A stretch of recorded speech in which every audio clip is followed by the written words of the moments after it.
السميع العليم من الشيطان الرجيم بسم الله الرحمن الرحيم ومن آياته أن خلقكم من تراب ثم إذا أنتم بشر تنتشرون ومن آياته أن خلق لكم من أنفسكم أزواجا لتسكنوا إليها وجعل بينكم مودة ورحمة إن في ذلك لآيات لقوم يتفكرون ومن آياته خلق السماوات والأرض واختلاف ألسنتكم وألوانكم إن في ذلك لآيات للعالمين ومن آياته منامكم بالليل والنهار وابتغاؤكم من فضله إن في ذلك لآيات لقوم يسمعون ومن آياته يريكم البرق خوفا وطمعا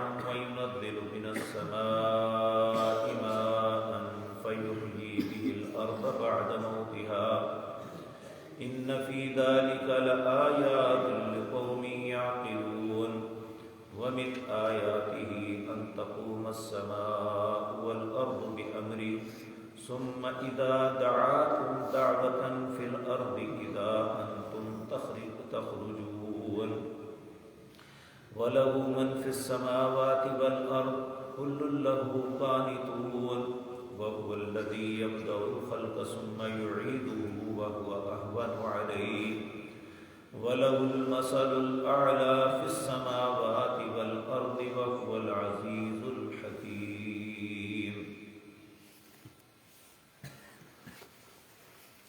حضرات محترم، قرآن کریم کے اندر اللہ رب العزت کی وحدانیت، اس کی قوت اور قدرت کے اتنے دلائل ہیں. اس کائنات کا حقیقی مالک و خالق اگر کوئی ہے تو فقط اللہ کی ذات ہے. اگر کسی انسان کے اندر کوئی دل ہے، لوتھڑا نہیں دل ہے، اور اسے شعور تھوڑا سا بھی ہے، تو مالک و خالق نے جتنے دلائل دیے ہیں انسان کو سمجھانے کے لیے، حقیقت بات یہ ہے کہ اللہ نے جو فرمایا لا تعمل ابصار ولکن تعمل قلوب التی فی الصدور، آنکھیں اندھی نہیں ہوتی، دل اندھے ہو جاتے ہیں. تو جب کسی انسان کا دل اندھا ہو جائے پھر دلائل و براہین اس کے لیے کوئی حیثیت نہیں رکھتے. تو آج دنیا میں کثیر تعداد ایسی ہے جس کے سامنے یہ سارے دلائل و براہین موجود ہیں، لیکن وہ نہیں سمجھتے. اسی لیے سورۃ اعراف کے اندر ہم یہ بات پڑھ آئے ہیں، اللہ فرماتے ہیں اولئک کالانعام، جو اتنی اللہ کی قدرتیں دیکھ کے بھی اسے سمجھ نہیں آئی وہ جانور ہے. بلکہ نہیں، جانور بھی اللہ کے سامنے سجدہ ریز ہوتے ہیں، بل ہم اضل، وہ جانوروں سے بھی بدتر ہے. تو ان 6 آیات میں اللہ بار بار ومن آیاتہ ومن آیاتہ، اللہ کی آیات میں یہ ہے، اللہ کی نشانیوں میں یہ ہے. ویسے تو اللہ کی نشانیاں اتنی ہیں کہ ہم ساری زندگی، ساری مخلوق گنتے تھک جائیں، مر جائیں، اللہ کی نشانیاں ختم نہیں ہو سکتی. لیکن اللہ نے یہاں 6 باتوں کا تذکرہ کیا 6 آیات کے اندر. پہلی بات اللہ فرماتے ہیں ومن آیاتہ، میری نشانیوں میں اس نشانی پہ غور کرو، ان خلقکم من تراب، کہ اللہ نے تم سب کو مٹی سے پیدا کیا. یعنی ہمارے بابا سیدنا آدم علیہ السلام کو مٹی سے بنایا. پھر اس کے بعد ثم اذا انتم بشر، پھر ناگہاں تمہیں انسان بنا دیا، اس مٹی کے بابے سے تمہیں انسان بنا دیا. تنتشرون، اب دنیا میں کس طرح تم پھیل رہے. ایک جوڑا ہوتا ہے، اللہ اس کی کوکھ سے کتنے بچوں کو جنم دیتا ہے. بیٹیاں بیٹے، کسے کم دیتا ہے کسے زیادہ دیتا ہے، کچھ ساری زندگی ترستے رہتے ہیں۔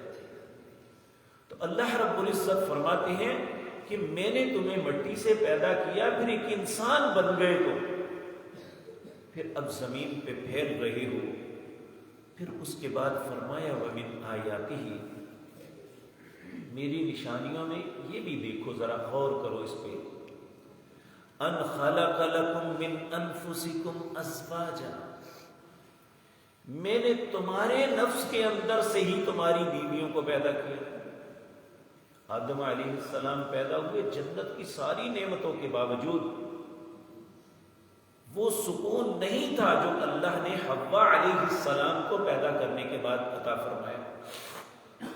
تو اللہ نے آدم کی پسلی سے ہی حوا کو پیدا کیا۔ کیوں پیدا کیا؟ لِتَسْكُنُوا الیہا، تاکہ تم اس کی طرف سکون حاصل کرو۔ آپ دیکھیں انسان جب بوڑھا ہو جاتا ہے، حقیقتاً اس کے اندر وہ شہوت کی قوت نہیں رہتی، لیکن اسے گھر کا سکون میاں بیوی کی زندگی کے ساتھ ہے۔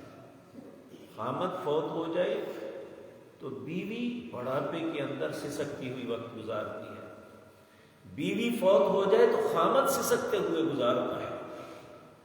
اور یہ اللہ کا احسان ہے انسان کے اوپر کہ اس نے مرد کو عورت کے لیے اور عورت کو مرد کے لیے سکون کا سبب بنایا، اور کچھ نہیں تو یہ اپنے ذہن کا غبار اپنی بیوی کے سامنے، بیوی اپنے ذہن کا غبار اپنے خامد کے سامنے نکال لیتی ہے، تو ہر دونوں ایک دوسرے کے حوصلے اور تسلی کا سبب بنتے ہیں۔